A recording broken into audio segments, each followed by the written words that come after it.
10-3, someone just hit him.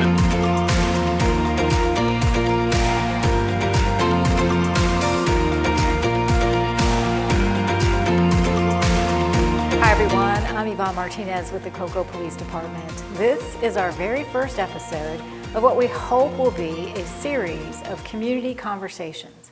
Today we are with Miss Anita Gibson. She is a longtime resident of Cocoa. In 2016, her son, Jonte Thomas, was shot in a drive-by shooting in the area of Fisk Boulevard and Mitchell Street.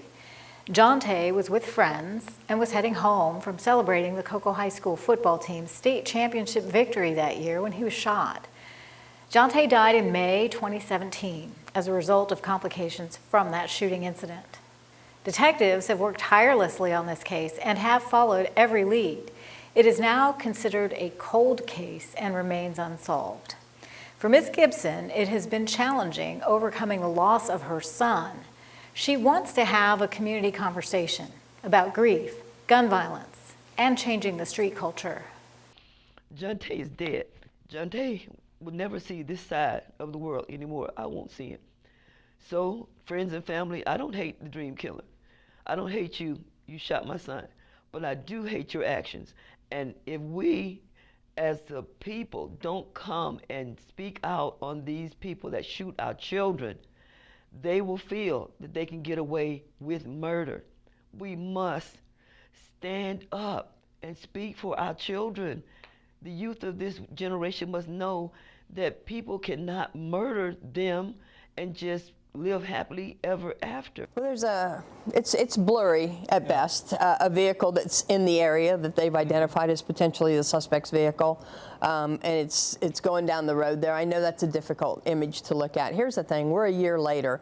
Somebody's talked about this, about being involved in this. So, if you've been a part of that conversation, you've overheard a part of that conversation. For whatever reason you've come across those individuals involved, I would urge you to come forward with the information. Completely anonymous through us, up to a $5,000 reward in this case. Let's get it resolved. Let's get some answers for the family and figure out who did this. My name is Anita Gibson. I'm the mother of Jonte Thomas. He was born May 6th, 1980. He was gunned down on December 9th at 3 a.m. I got the phone call. The murder of Jonte Thomas is still unsolved as of today, but I hope there that I can get closure, whatever time and day God sees fit, that someone will say, this is what happened, this is why it happened. I really don't expect for justice, because to me, justice is that person coming forward.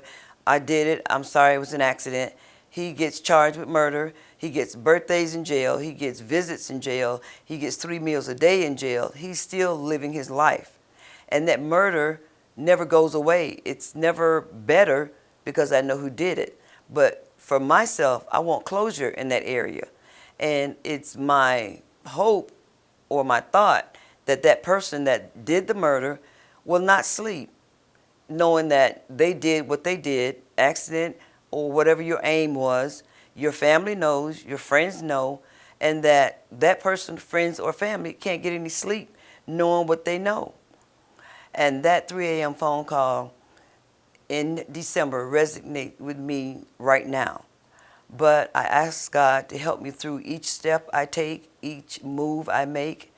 And my aim going forward, or my purpose, is to engage other mothers that have lost their sons or daughters through gun violence and let them know that there is an answer.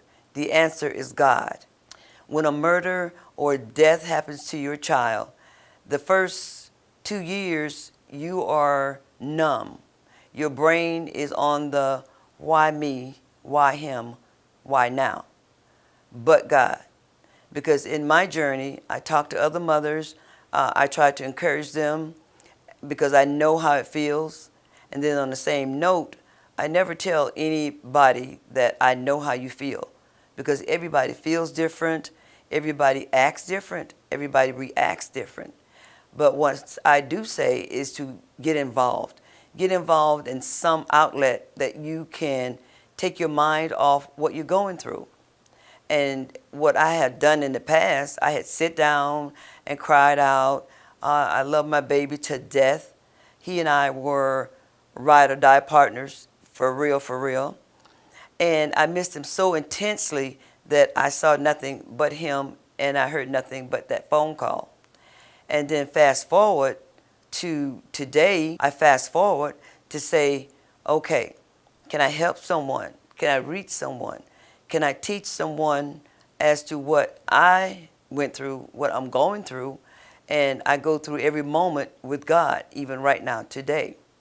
So I can say life is good as far as me thinking about my son. And when I think about him, the murder comes to mind, of course, but I think about the things we talked about, what we laughed about, and my message here, my information here is to love yourself, find yourself again in the midst of grief, in the midst of why him, why her, why now? Because we have to understand that God has a plan for all of us. I'm going to live this journey of this murder of my son, that phone call at 3 a.m. I'm going to live that. And I'm going to own it every time it comes to me to hurt me, to break me. And I see families and I see sons doing this and that with their children, and mothers doing that and doing this with their children. And I say, okay, God, I had my moment. For 37 years, I had my moment. And so for that, I'm happy. And I'm thankful to God. There is still a $5,000 reward for information that can help detectives solve this case. If you or someone you know has information, please call the Central Florida Crime Line at 1-800-423-TIPS. You will remain anonymous. Ms. Gibson understands that she may never get the closure she's looking for, but having the conversation does help her, so she tries to move forward one day at a time. That's it for this community conversation. I'm Yvonne Martinez. We'll see you next time.